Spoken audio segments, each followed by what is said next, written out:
radio qui marche. Mais je ne l'entends qu'au bout d'un moment. Oui, c'est une radio. Il y a quelqu'un qui chante. Je sens un genou. Mais qu'un seul. Planté dans mon dos. Comme si celui qui se tient derrière moi avait l'autre genou à terre.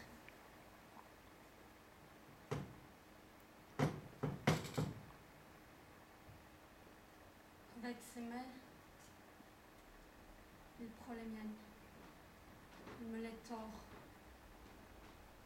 La gauche en particulier. Je ne sais pas pourquoi, je me mets à penser qu'il est peut-être gaucher. Je ne comprends pas ce qui m'arrive. On dirait que je suis effarée.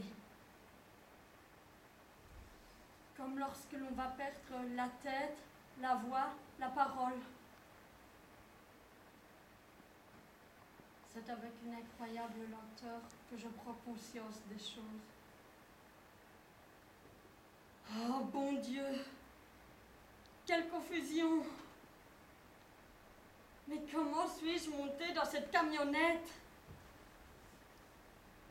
Est-ce que c'est moi qui ai levé les jambes l'une après l'autre, tandis qu'ils me poussaient? Ou bien m'ont-ils hissé en me soulevant à bras le corps? Je ne sais pas.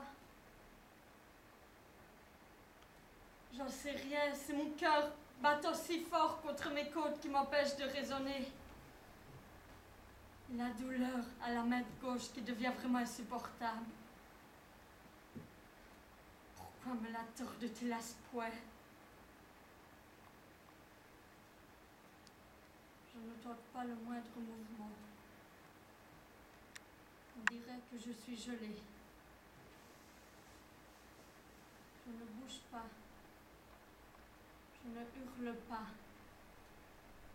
Je suis sans voix. Pourquoi viennent-ils de baisser la musique? C'est peut-être parce que je ne crie pas.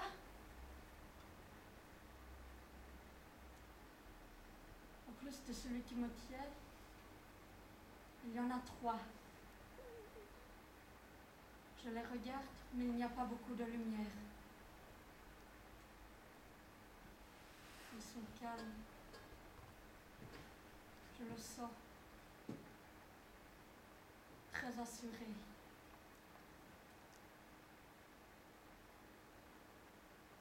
Et que font-ils?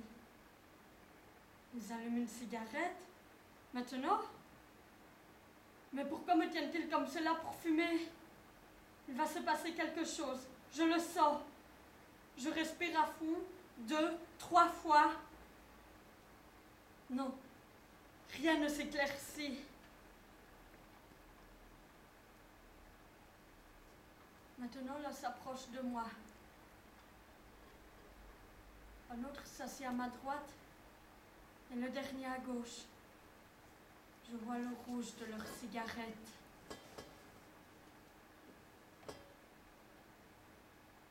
Celui qui est derrière moi a ses muscles qui se tordent. Je le sens contre mon corps. Celui qui s'était déplacé en premier se place maintenant entre mes jambes, à genoux, et il les écarte. C'est un mouvement précis. En accord avec celui qui est derrière moi, parce qu'aussitôt ses pieds se placent sur mes jambes comme pour les immobiliser. Mais j'ai un pantalon. Pourquoi m'écarte-t-il les jambes alors que j'ai un pantalon? C'est pire que si j'étais nue.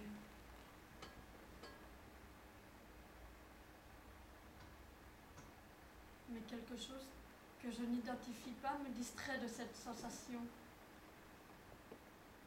Une chaleur qui est d'abord légère, puis de plus en plus forte. jusqu'à devenir insupportable sur mes serres. Ce sont mes cigarettes. Par-dessus le pull, jusqu'à ma peau. Je me surprends à me demander ce que l'on devrait faire dans ces moments-là. Mais je n'arrive à rien. Ni à parler, ni à pleurer. C'est comme si j'étais projetée hors de moi et contrainte à regarder quelque chose d'horrible.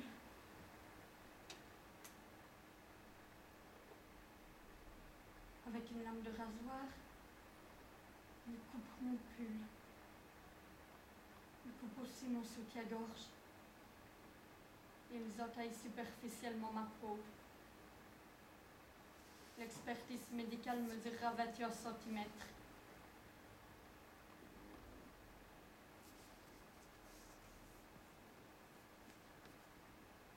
Celui qui est entre mes jambes me prend les seins en pleine main. Je les sens glacés contre mes brûlures. Et ensuite, ils ouvrent la fermeture éclair de mon pantalon. Ils s'emploient tous à me le retirer.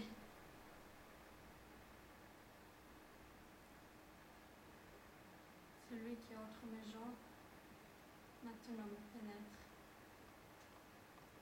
J'ai envie de vomir, mais je dois rester calme.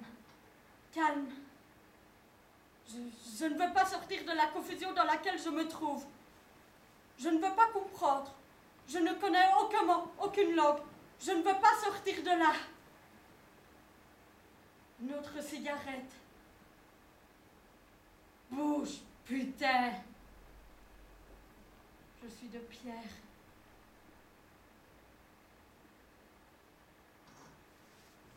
Maintenant, c'est un autre qui me pénètre. Ses coups sont encore plus décidés. J'ai très mal. Bouge, putain!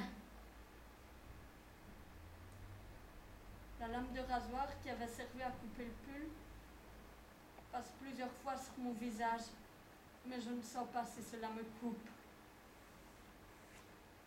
Bouge, putain, tu dois me faire jouir! J'ai du sang qui coule des joues jusqu'aux oreilles. Maintenant, c'est le tour du troisième. C'est horrible de sentir que l'on jouit en vous. De véritables bêtes. J'arrive tout de même à prononcer que je suis en train de mourir. J'ai une maladie de cœur. Ils y croient, ils n'y croient pas, ils se disputent. Une gifle vole entre eux. Faisons-la descendre. Non, si. Ils éteignent leurs cigarettes dans mon cou. Ici. Jusqu'à l'éteindre.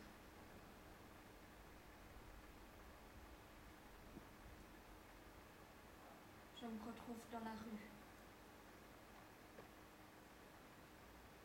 Je tiens dans ma main droite ma veste fermée sur mes seins nus. Je suis près de m'évanouir. Non seulement pour la douleur dans mon corps, mais aussi pour le dégoût, pour l'humiliation, pour le sperme qui coule de moi, pour les 1000 crachats que j'ai reçus dans ma tête. Je relève le col de ma veste, je me tourne et je marche. Sans m'en apercevoir, je me retrouve devant le commissariat central. Je pense à ce que je devrais affronter si j'entrais. J'entends leurs questions. Je vois leur visage, leur sourire. J'y pense et j'y repense. Puis je me décide.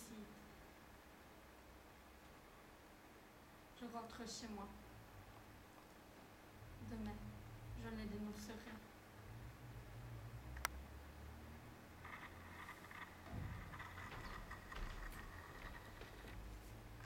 Le médecin. Dites-nous, mademoiselle, n'avez-vous éprouvé que de dégoût lors de cette agression? Ou bien un certain plaisir, une satisfaction inconsciente? Le policier. Mais n'avez-vous pas été flatté que tant d'hommes, 4 je crois, tous ensemble vous avez tant désiré, avec une passion si raide? Le juge. Êtes-vous toujours resté passif, ou bien dans une certaine mesure avez-vous participé? L'avocat de la partie adverse. Avez-vous mouillé? Le juge. Mais n'avez-vous pas pensé que vos gémissements, dus à la douleur évidemment, pouvaient passer pour des expressions de jouissance? Le médecin. Avez-vous atteint l'orgasme? L'avocat. Si oui, combien de fois? De nos jours, encore, l'imbécile opinion courante ne croit qu'une femme n'a subi des violences charnelles que si elle se présente aux autorités compétentes en plus que piètre état, rouée de coups et couverte de sang. Si elle se présente morte, mieux encore. Un cadavre portant des marques de viol et de sévices offre plus de garanties.